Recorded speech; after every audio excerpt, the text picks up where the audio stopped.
Here's Nathaniel Hackett, coach of the Broncos, on any changes that may be made to game day operations based upon his first 2 efforts as the team's head coach. I think that's something that we've really jumped into and wanted to make sure that we can get better at that, and it starts with me. And, I'm doing every single thing I can to try to put myself in position to be able to make quicker, faster, more efficient decisions. George, Mooj, all those guys have been absolutely spectacular in helping me through that process, because that is something that is new for me. And I think we're going to have some good answers as we move forward. Hey, it's great that they're trying to fix this, but, man, to have not seen this coming, these are all this is just not good for Nathaniel Hackett. It's not good, and they have just got to change it. They got 15 games left. They have got to make this a non-issue. This has quickly become a thing. This is the Broncos thing. And no one else that I can remember in the 50 years I've been following the NFL has had this comical, cartoonish inability to get plays communicated on a regular basis. This is bad. And again, he is dealing with some titans of industry who are not going to screw around. They won't, Chris.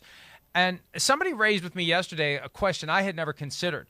It wouldn't be a shock if he's one and done for a variety of reasons, and guys get fired after 1 year a lot more than we realize, but it happens. Hey, with these folks, I could see them, the moment they decide this isn't our guy long term, I could see them getting rid of him during the season. I'm not saying they will, but it wouldn't surprise me, because I think that's the way they make decisions. They're not going to linger on a guy that they've already decided is not our guy. We got guys we can audition on the staff. Let's see what they can do, because maybe they'll be our answer long term. But he had better turn this around quickly, or it is going to end very badly for Nathaniel Hackett with the Walmart captains who are now in charge of that team. Yeah, I mean, listen, I hear you. It's hard to defend some of the stuff that's going on. It is. They got to get that fixed. Optics are important.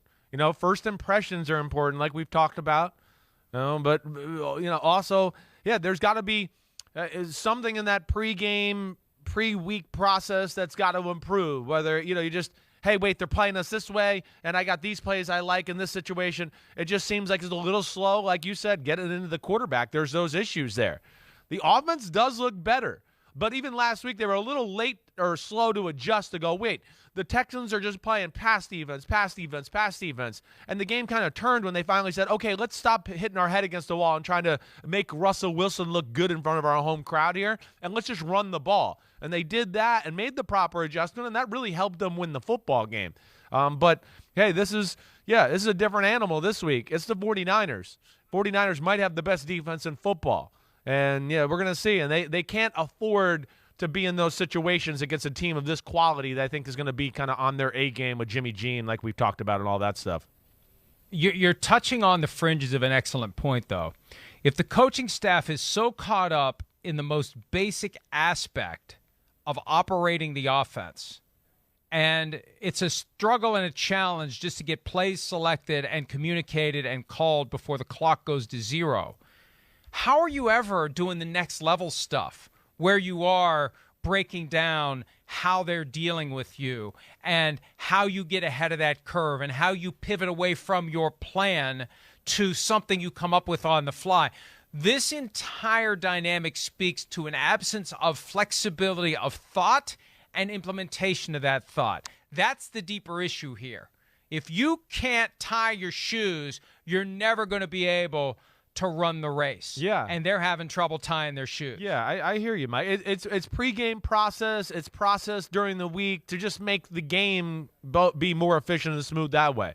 Again, I don't want it to be discarded in the fact that they made a lot of proper adjustments in that second half of that Seahawks game.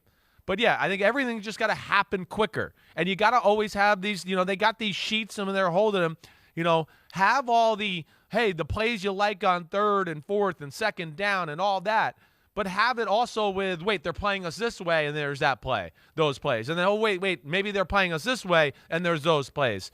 I think, right now it seems to be a little bit like, oh, wait, they're playing us this way, so let's do that. And that stuff has to be figured out before the game. And then when the game comes, you start to go, oh, they're playing us this way. Okay, I got this on the call sheet. We already have this department. We kind of expected them to do this, and that's where you get to it, at least in my experience. That seems where it's a little slow right now. Like I said, the adjustments have been proper, just getting the play in and when they happen have just been a hair slow. And like we talked about after week 1, the microscope's on them because of that situation with the field goal kicker and all that. I do a Wednesday early evening spot on KJR in Seattle every week, and obviously they're taking specific delight and glee in the fact that Russell wished for something and he got it, and it isn't quite going the way that he expected. And I don't think it's fair to compare him to Peyton Manning, because I look at what would Peyton Manning do in this situation. He would start clunking heads together like Mo and take over.